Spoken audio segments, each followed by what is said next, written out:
Okay, I'm back again. I found out after I uploaded the neuroticism video surrounding the gym. Let me move this a little bit. I found out that a lot of people did not like that video. And that is my most viewed video on this channel. And everything I said in that video, don't care. Totally agree with. Everybody who is coming into my channel and seeing that, excuse me one moment, everyone who is seeing that I am not one who holds my tongue just because you believe that your statement is correct.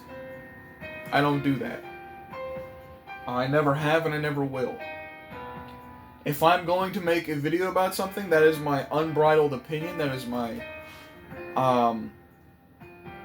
uncensored opinion, that's never going to change. But in this one we're going to be talking about my newfounded faith in orthodoxy, because I'm finding that every other branch of Christianity seems to be non-biblical. Okay? Now, I'm at the point where I was essentially raised Protestant, now that I'm thinking about it. I was essentially raised Protestant or non-denominational. And what that really means is that my faith was never biblical. My faith was never biblical. And I came to this conclusion a few days ago, but I never really... I don't want the music to be too loud like that other video where I was sitting in front of the screen. My faith was never really biblical. And how? What do you mean? Well, what do you mean by that? Well, if you read the Bible and what happened after the Bible was written, there was 300 or so years where there was no Bible. So in between this point of after the death of Christ and the resurrection, and there was this stretch of time where there was no Bible written, or there was no Bible present for you to read. And what happened was, essentially what happened was, is the 12 disciples had appointed apostles, or their own figureheads of the church. And these people are called the early church fathers. And what they decided on for many things is where many things come from out of the Bible, if that makes sense. And for example, this idea that if you go to Protestantism or non-denominationalism, they don't ever talk about Mary in high regard. And Mary is is the mother of God. God in the physical, Jesus Christ. So, being that a lot of people disregard him, that's not going to make God happy, because that's his mother. You know what I'm saying? That's his mother, and that is like as if I were to speak of my mother and you were to disregard my mother and her passing, that would be very rude of you, and I would be very cross with you. Makes quite similar sense, doesn't it? So after all that, that never sat right with me as a person who studies the Bible and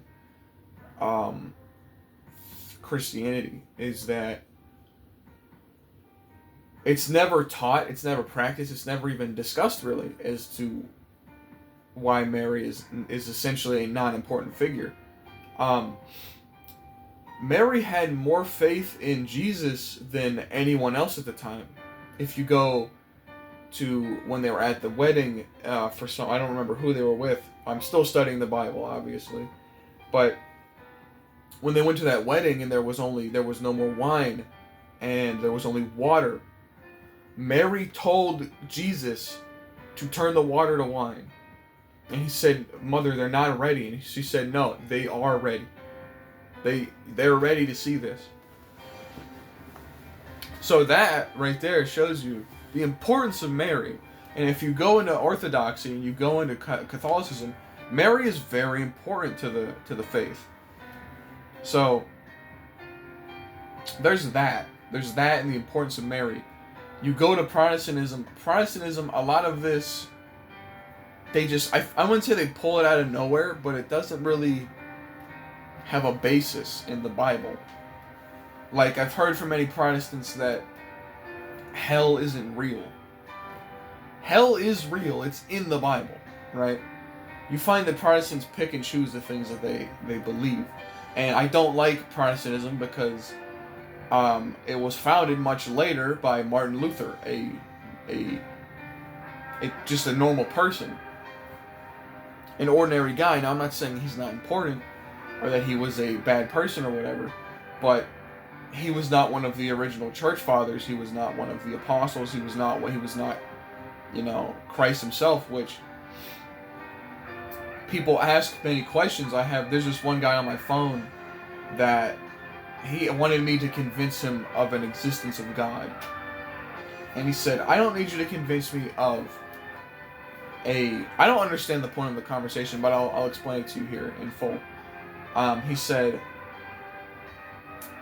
it seems more logical to me that there is no God than there is a God of any denomination. And I said, well, to me, there not being a God seems to be a logical fallacy, because if there is no God, many rules of our world simply do not make sense. The prime one is that, where did we get the idea that all these things that are also in the Ten Commandments are wrong? I'm sure other religions have their own version or their own set of rules of where they came from, that you cannot kill and murder and steal and lie and adulterer. I'm sure other religions have this. But if we didn't get it from God, where did we get it from? Because human beings aren't taught from the get-go, like you spawn in, you don't know as a baby that murder and assault is wrong, or that thieving and stealing and pillaging and rape are wrong. You don't know this just coming into existence. Like, if you lived in a world where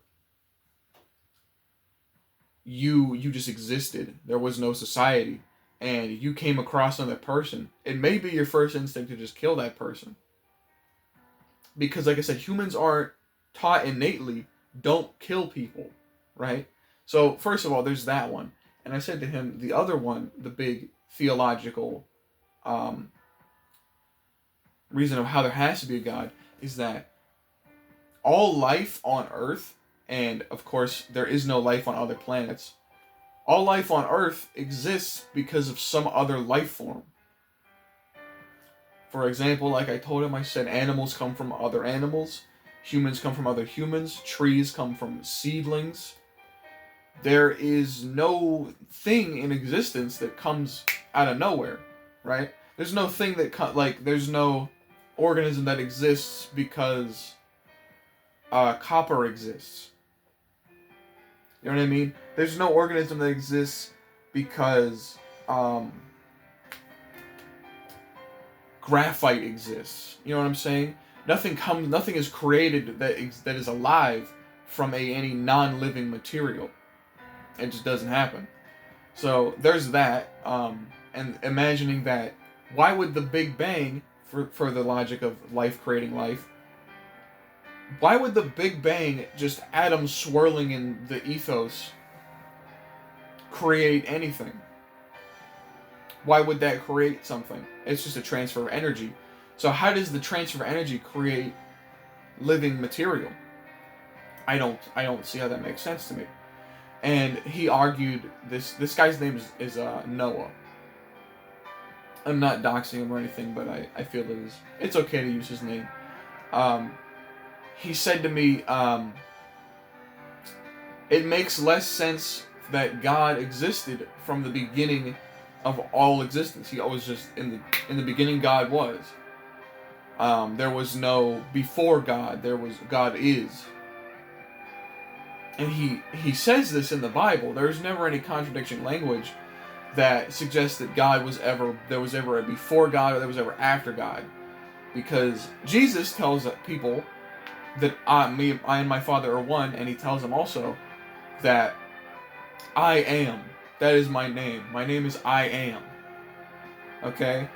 That God is. He never was and he never will be. God is now and forever. Okay? So, but then the argument of why did God just exist? Well, if God, why did the atoms just exist? Because you ask theologians of the atheist variety or the Big Bang Theory believers, you ask them and they say, well, we don't know. We don't know where those atoms came from swirling in the multiverse or the universe or whatever. At a subatomic level. We don't know where that happened. And now again, I'm not a scientist, but I used to study science in like high school. It was like my favorite subject. But if the Big Bang Theory happened before, why hasn't it happened again? I don't know. Doesn't make sense to me. Now maybe there's an answer for that. But I can't explain that. I can't explain as to why. If the Big Bang Theory happened before, why hasn't it happened on Earth again? Or in our galaxy again? Why hasn't it happened again? Maybe there's only so much space available in the multiverse. Not the multiverse. I keep thinking about Marvel shit.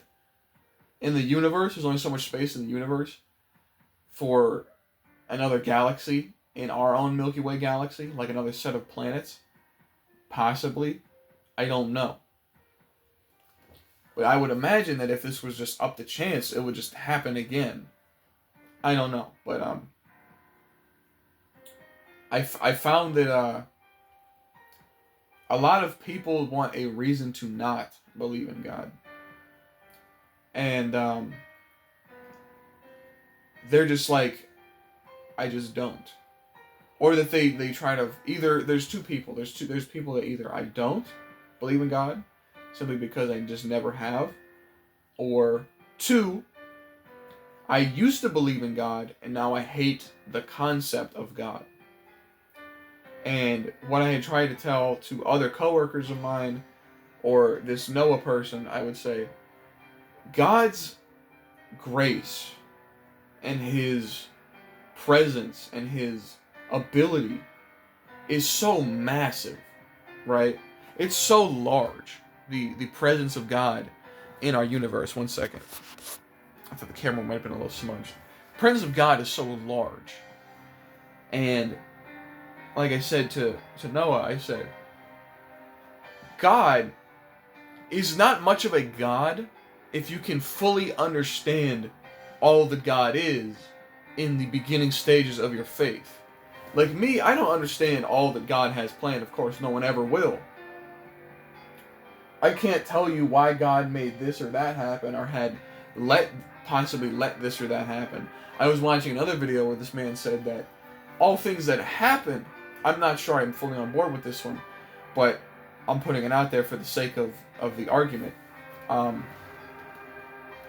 stand is bothering me today. There we go. What was I saying? He was saying that all things happen because God makes them happen. And that at a certain time you may not understand why God made this or that happen, but it is part of his design. So, for possibly, okay, to use for example, when my mother, this might be a little hard for me, but my mother was diagnosed with cancer in 2019. And I was hardly of the faith. I was of the faith to the degree of you just go to church every Sunday. And years had passed and she had still been, sick. And she never fully overcame cancer. But she had periods of time where she was doing very well without or after treatment, and etc. And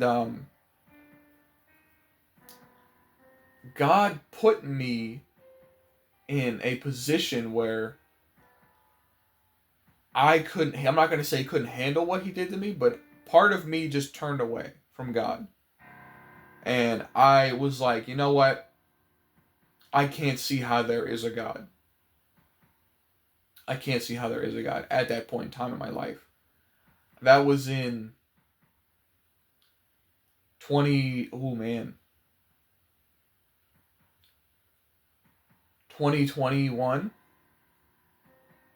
2020, maybe it must have been 2021. And from somewhere in between 2021 and 2022, I was a fully atheist. I was like, I don't believe in God. I don't believe that. Because I would ask questions. I would be like, well, if this exists, how can God exist? And there's so much that goes into that. If you really think about it. If you really think and view it from the perspective of a person who believes in God and their life is changed for God, right? That's what Protestantism and non-denominationalism don't teach. They don't teach you to fast. They don't teach you to sacrifice for God. And that it is a gift to sacrifice for God. It is a gift to be tired after you have sacrificed for God and for your fellow man. And other denominations don't really teach this, I found. Like Greek Orthodox does. So I view the world differently because I started going into Greek Orthodox. But I would ask questions. I'd be like, well, if God exists, how are there starving people? That's just because the fallen nature of reality. This is a evil world, to put it bluntly. There are not, now I'm not saying there are not good things in this world. There are many good things in this world. God did make this world for us. But there is evil in our world. There's always going to be evil in our world. And there will always be bad things happening in our world. This is not paradise. This is not heaven. Okay? So, I used to get upset. I'd be like, well, if God is real, why are there starving people? How I justify it, I want to say justify it, but how I explain that is that since God is real, He created His people. Us. The Christians. The real Christians, not the ones that just go to church every Sunday. He created us to help other people, right? God has told me many times that I should donate some money to charity. Or that I should, help that person with the door. I should hold that door for them. I should, clear traffic at the job, I should do this, I should do that. I should, help the customer do this. I should help the customer find this item. Okay, whatever, Help the customer, pay for their items, right? That's what we're here for. We're here to serve our fellow people. And like I said, Protestantism, I wouldn't say doesn't teach this, but I don't really remember them doing this. I don't remember this being such a huge ordeal as it is in Orthodox. Because Orthodoxy is the original plan that Jesus had for the earth and for His people, is for what we are meant to do here before we meet our Father in heaven. So that's why I've turned to Orthodoxy. But and then I believe, though, to going back to, I know this is kind of in circular conversation format. God had let this happen.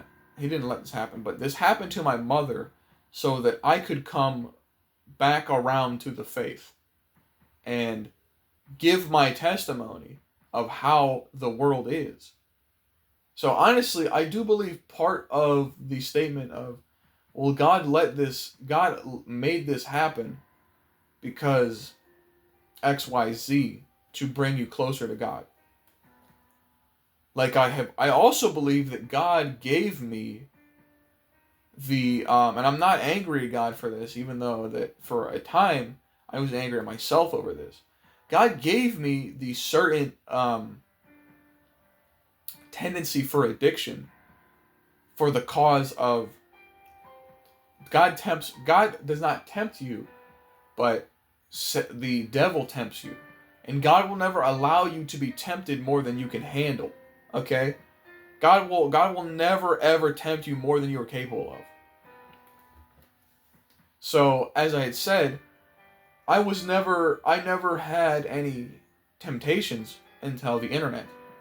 And that is, I believe that's why I say the internet is partially not good as a societal, it's not a net positive, the internet, and the extreme advancement of technology. Because there are temptations through the internet. The fact that you can view any pornography whenever you want through the internet on your phone now, because it used to just be on the desktop. You can view it in public and whenever you want. It's disturbing, isn't it?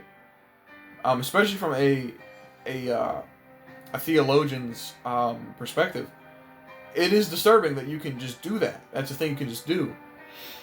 But right now, as I am, praying, and I partially fasted the other day. I'm working on the fasting part. That was not extremely hard for me, but I can do it. I can do it if it needs to be done. I've just been very busy lately. I'm not making excuses, but, in due time I will return to fasting at least every Wednesday. There is, how do you explain this? How do I go back to what I was talking about? God will never tempt you more than you're capable of, yes. So, God will never put temptations before you when you are not ready to face them. Because, like I said, God is not evil. God does not test you to the edge of your sanity. God doesn't do that.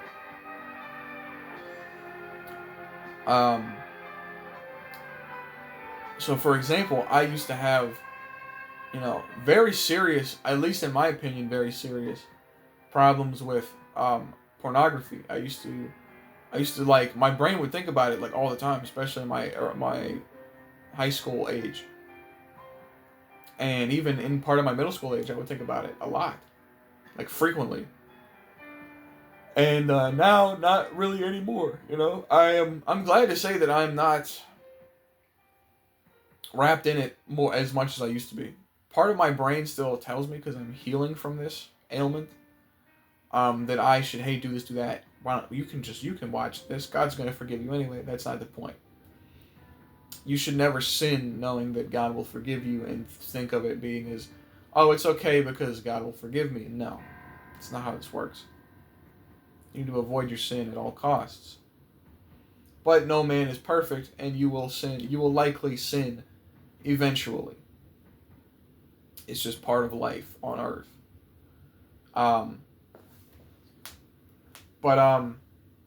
Except God will tempt me. God will have temptations out for me. I sometimes go to work and I see women that are very beautiful and they're dressed immodestly. That is probably from God. That is probably from God. God will put them there to tempt me into starting a relationship and conducting premarital sex. That is a thing that happens. It's like how when you're quitting alcohol, you may find when you walk into the gas station, they're having a sale on it. Or cigarettes. You may find they're having a sale on it. God did that. God put into motion for that to happen. Because He is testing your will and your faith in Him. Okay? That's why some bad things happen. Okay? I know it is sad to think about it as this way. But it's all just a test of faith towards God. Especially those who believe in God. You'll find that most groups hate Christians. And they hate those who believe in the Judeo-Christian God. Now, I think that what is it called? Judaism is not. I think that is a false religion, or a false denomination of our religion, because Christ is God, and they don't believe that. But besides the point, you'll find that often Jesus is made fun of in media, and Jesus is belittled as a person. as an idea even, he's belittled.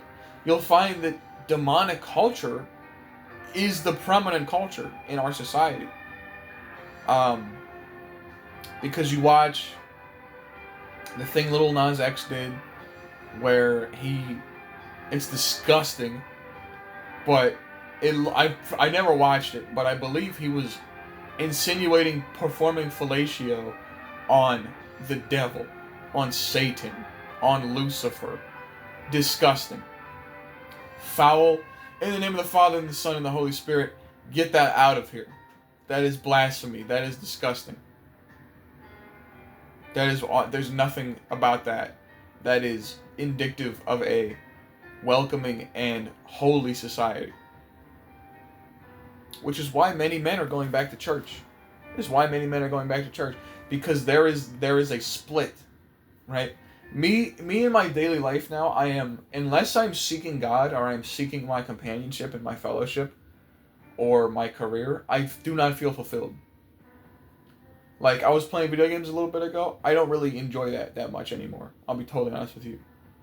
There is a decent chance I will be selling a lot of this because I don't enjoy it anymore. I really don't.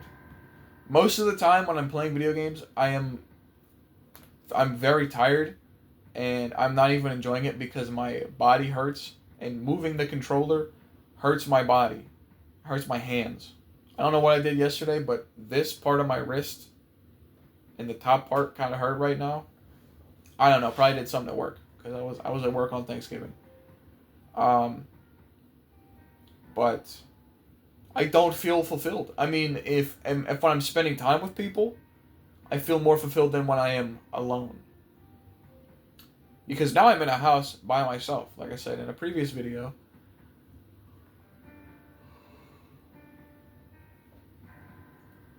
I am here by myself. And I mean, I am not...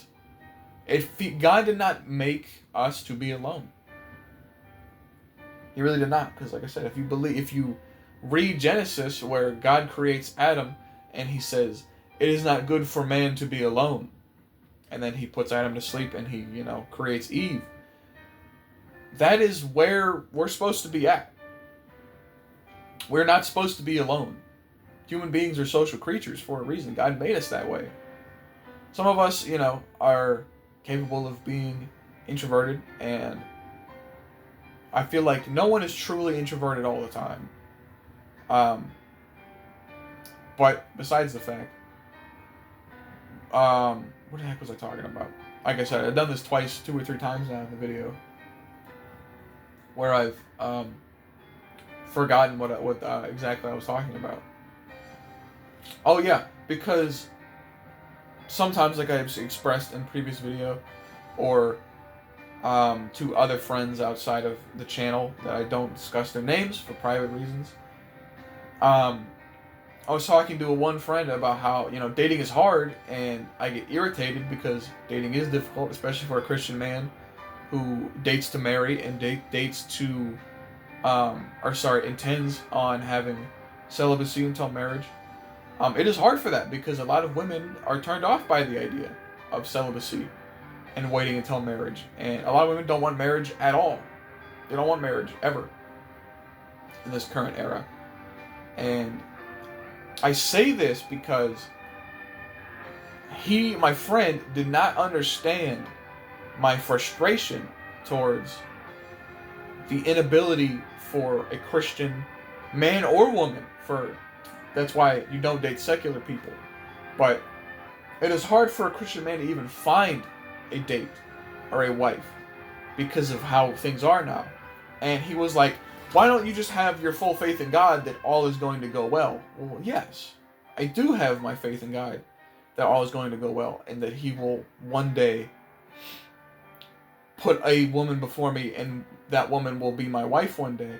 But the difference is that if you aren't looking, you're not going to find it, right?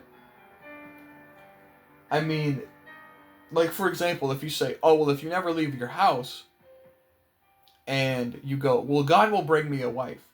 How is God going to bring you a wife when you're a hermit? You're a hermit. You don't leave your house ever. Like, literally ever. and you don't even go out to eat. You don't even go out to eat or to socialize or to even attend church. You're there all the time in the house. God cannot bring you a wife to a place that you won't come to God, right? So he was telling me that, like, oh, don't worry about it. You worry about this too much. I'm like, dude, here's what you're not getting. A man, it says in the Bible, a man is supposed to leave his mother and father and create a new family with his wife. That is why arranged marriages worked better. Because you, at least in the historical context, they worked better because you and that woman were chosen by the collective society to be married, right? It wasn't just arranged by your parents and their parents. It was arranged by your parents, their parents, the church, the community. So that's why now, when you date because you like the way a person looks, or you like the way a person acts, or not acts, but you like the way they talk or whatever, these end up failing because your end goals aren't intact. For example, if my end goal in life is to have a wife and to have children and to, have as many children as God gives us, and the woman in the scenario is a woman who doesn't want any of that, that's obviously not going to work. For example, in my previous relationship, I wanted a long-term girlfriend before. Now, I was still religious at the time, but I wasn't fully tapped in with God like I am now, and I am actively reading the Bible and studying His Word and God's will and what He wants for us. But I wanted a long-term girlfriend, and she wanted essentially a person to have sex with, and she wanted to drink all the time. Now, I am not putting this person down, but that was what my last relationship was, and obviously, because our conflicting interests, it didn't work. So,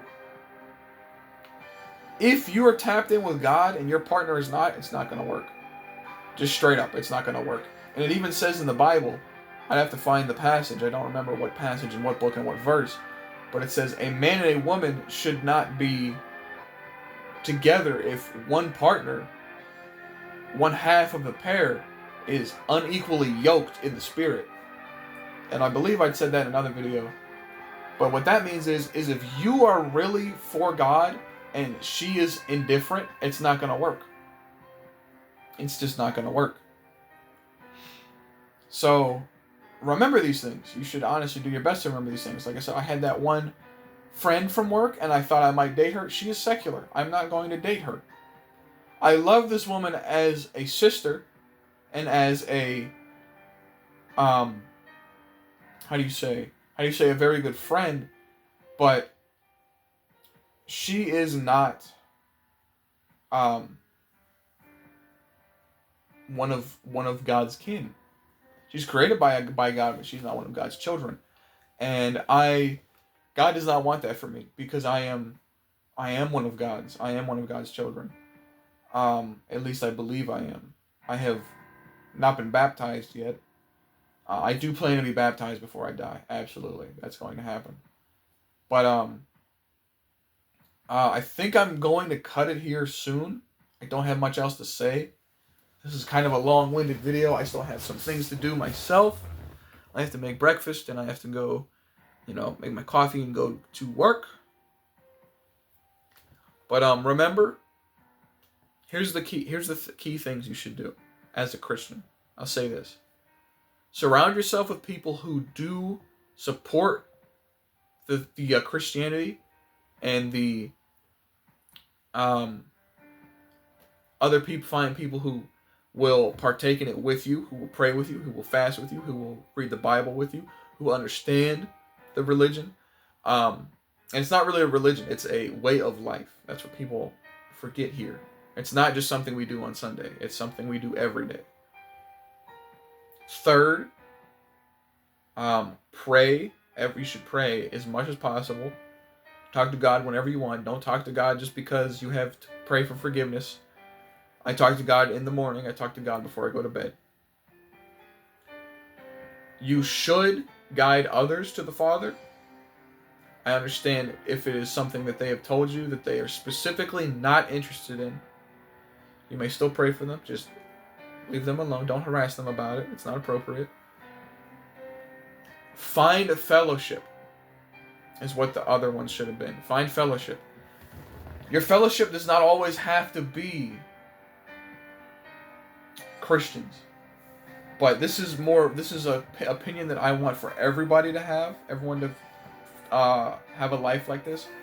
Find fellowship and find people who all support each other. And that should be your fellowship, obviously. Of friends, closer than as close as family is what I would say. Because I'm happy now, because the one coworker I have, I would consider her my fellowship because I talk to her outside of work. We're gonna go hang out this weekend.